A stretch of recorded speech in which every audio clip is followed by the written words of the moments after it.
Hello दोस्तों, कैसे हैं आप सभी।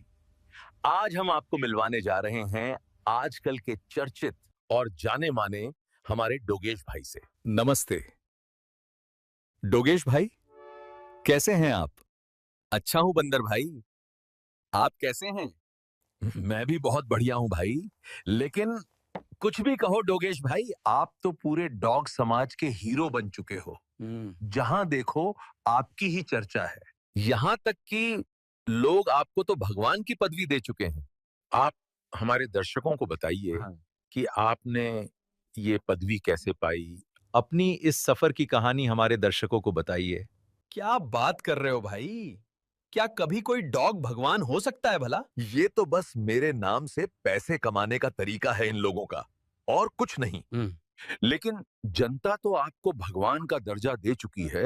यहाँ तक कि आपके शरीर छोड़ने के बाद आपकी समाधि स्थल बनाई जाएगी। ये वहां की जनता कह रही है। भाई ये तो अंधभक्ति करने वाले लोग हैं, जो बिना सोचे समझे, बिना जाने किसी की भी बातों में आकर मुझे भगवान मान बैठे हैं। मुझे भगवान बनाकर पैसे कमाने वाले तो कोई और ही हैं। ये लोग ये नहीं समझ पा रहे कि जो पैसे ये लोग मेरे पैरों में रख रहे हैं, वो मेरे किसी काम के नहीं। वो तो उन लोगों की जेब में ही जाएगा ना, जो मेरे नाम से धंधा चला रहे हैं। आप खुल के हमारे दर्शकों को बताइए कि आप क्या बोलना चाह रहे हैं। भाई आज ये लोग मुझे भगवान मान रहे हैं, लेकिन जब भी हम किसी के घर के दरवाजे पर रोटी मांगने जाते हैं, तो हमें डंडों से पीटा जाता है।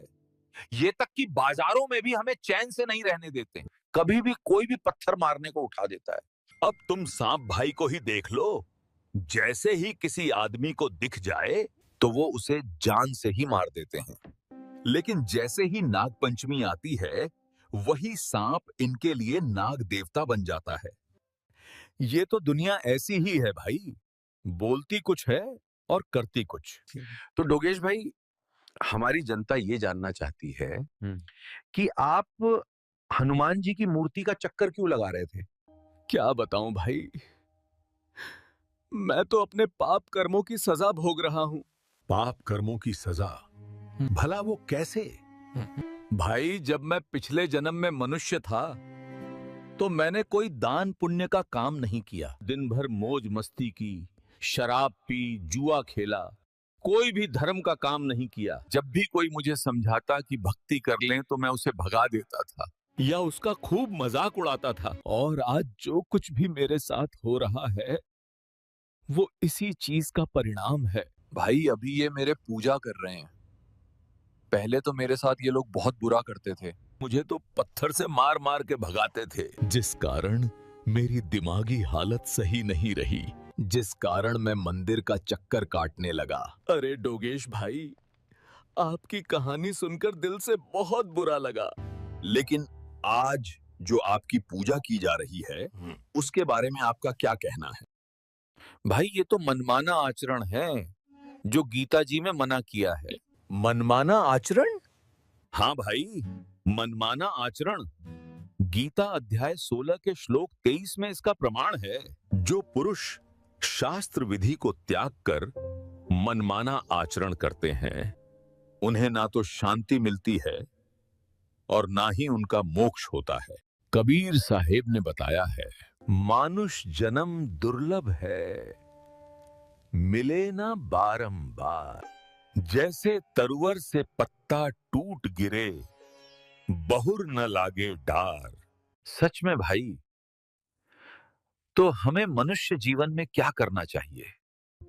भाई गीता अध्याय 4 के श्लोक 34 में कहा गया है कि तू तत्वदर्शी संत की खोज कर, उनको दंडवत प्रणाम करने से वो तुझे उस तत्व ज्ञान का उपदेश करेंगे।